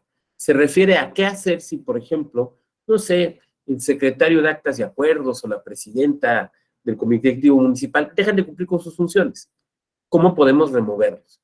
Incompatibilidades de cargos dentro del partido o cargos públicos y periodos cortos de mandato. Lo voy a platicar. Miren, algunos partidos políticos en sus estatutos establecen una incompatibilidad entre tener un cargo público y tener un cargo partidista. No todos los partidos, pero sí algunos. ¿Eso es válido? Sí, sí es válido. O sea, el partido te puede decir, a ver, eres diputada federal. Sí, soy diputada federal. ¿Quieres ser además la secretaria de Finanzas del Comité Ejecutivo Nacional? Sí, sí quiero ser. Bueno, una u otra. No puedes a la vez tener los dos. Pero es que porque me estás afectando. No, porque lo que no queremos es que se acumule el poder. ¿Quieres seguir de diputada? Adelante, pero entonces no vas a ser secretaria de Finanzas. ¿Quieres ser secretaria de Finanzas? Deja la diputación. O el cargo público. Aquí puse un ejemplo de diputación, pero pudo haber sido cualquier otro cargo público. Ahora, hay partidos que no lo ven incompatible. Bueno, esa es su decisión. Y periodos cortos de mandato. A ver, porque no podemos permitir que alguien se eternice, por ejemplo, en la dirección de un partido político, ¿no? O sea, aquí no hay querido líder como hay en otros países. Entonces, periodos de mandato cortos, con límites, para que constantemente la militancia pueda estar o ratificando o nombrando otras personas. Porque, insisto, como pueden ustedes ver, todas estas disposiciones tienen el sentido de evitar digamos, decisiones absolutamente de corte personalista. Vamos a avanzar un poquitito más y ahorita abrimos un espacio final para comentarios, preguntas y respuestas. Los estatutos de los partidos políticos. A ver, una vez que han sido aprobados, ya son vigentes. Y los órganos del partido los tienen que aplicar. Los tienen que aplicar. No se vale que de repente el presidente de un partido diga, a ver, este artículo no me gusta, no lo vamos a aplicar. No, a ver, están los estatutos, se tiene que cumplir. Se tiene que cumplir. Los partidos políticos, por ejemplo, al regular sus procedimientos internos, deben de tutelar, de proteger, de respetar la presunción de inocencia. Por ejemplo, aquí viene, el solo hecho de ser sujeto denunciado en el procedimiento disciplinario intrapartidista por la comisión de una conducta ilícita no implica responsabilidad, por lo que no se justifica la suspensión de los derechos de afiliación con base en el dictado de una medida cautelar, pues ello supone anticipar una sanción sin haber agotado el debido proceso y sin la existencia de una resolución definitiva. ¿Por qué? Porque lo está suspendiendo. ¿Por qué lo está suspendiendo? Porque está sujeto a un proceso penal. A ver, ¿y ya lo condenaron? No, pero ¿qué tal si lo condenan? Espérate cuando lo condenen, porque tu órgano interno de justicia partidista no eres juez penal, no eres jueza penal, entonces tú no puedes anticipar una sentencia. Bien, estos ya son los requisitos numéricos, esto lo dejaríamos para el lunes. Yo quisiera dejarlo hasta aquí. Tenemos unos cuantos minutos para preguntas, si puedo ofrecer alguna respuesta y comentarios de su parte. Adelante, quien quiera participar. Levantando su mano o si su micro no, levantando su manita virtual, si su micro no funciona, pues aquí en el chat. Entonces, quien quiera, por favor.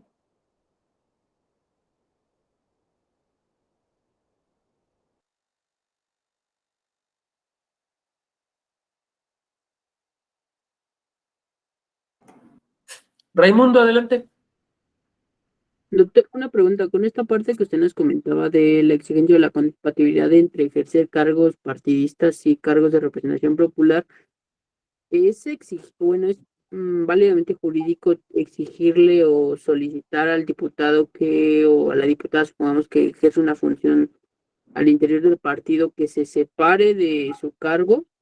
¿O debería entenderse únicamente esta excepción en el sentido de que la persona debe separarse del cargo partidista? Porque entiendo que el cargo de representación popular, por ejemplo, de mayorías relativas, pues es una demanda que ciudadanos finalmente te eligieron.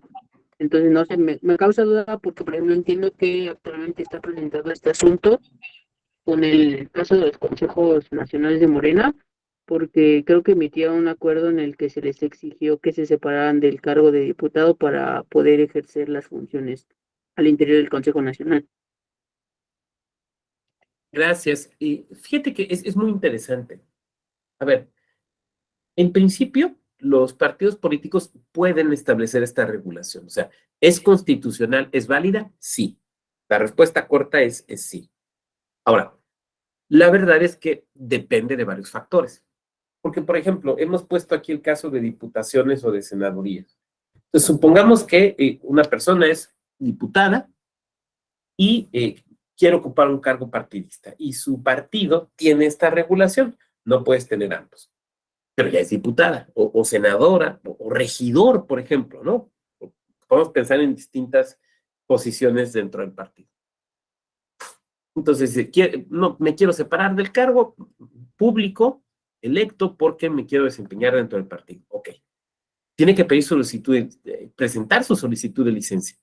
Y la solicitud puede ser negada por el órgano colegiado. O sea, que normalmente otorguen las solicitudes de licencia no quiere decir que siempre se otorguen. Entonces, pudiera suceder que negaran la licencia y entonces, pues ya, ni modo, no puede optar. Entonces, está sujeto, digamos, a este tipo de situaciones. ¿Pero es válido, es constitucional? Sí. Como también es válido y constitucional lo contrario, que un partido político diga, yo no tengo problemas. Aquí puede ser síndico del ayuntamiento y a la vez secretario general del partido. Ahora sí que mientras cumpla con las funciones, mientras tenga la habilidad de cumplir con las funciones, adelante. Entonces, ambas posibilidades son constitucionales. No sé si Gracias. respondí, Raimundo. Sí, muchas gracias. Con gusto. Muy bien, ¿quién más?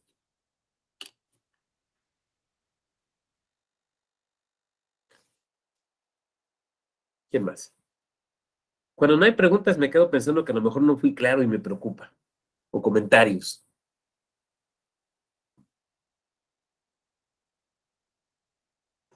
Bueno, si no hubiera algún otro, lo dejaríamos hasta aquí, continuaríamos el día lunes. El día lunes, como ustedes vieron ya en la última lámina, la puedo proyectar. Ah, no, ya cerré. Vamos a ver ya los requisitos numéricos, los temporales, que ese es muy cortito, nos lleva 2 minutos, y el procedimiento. Me va a parecer muy importante que desgranemos el procedimiento. Como han visto, la clase no es teórica, es esencialmente práctica, son casos, son casos. Y el lunes vamos a ver casos muy concretos, por ejemplo, de planteamientos, de preguntas.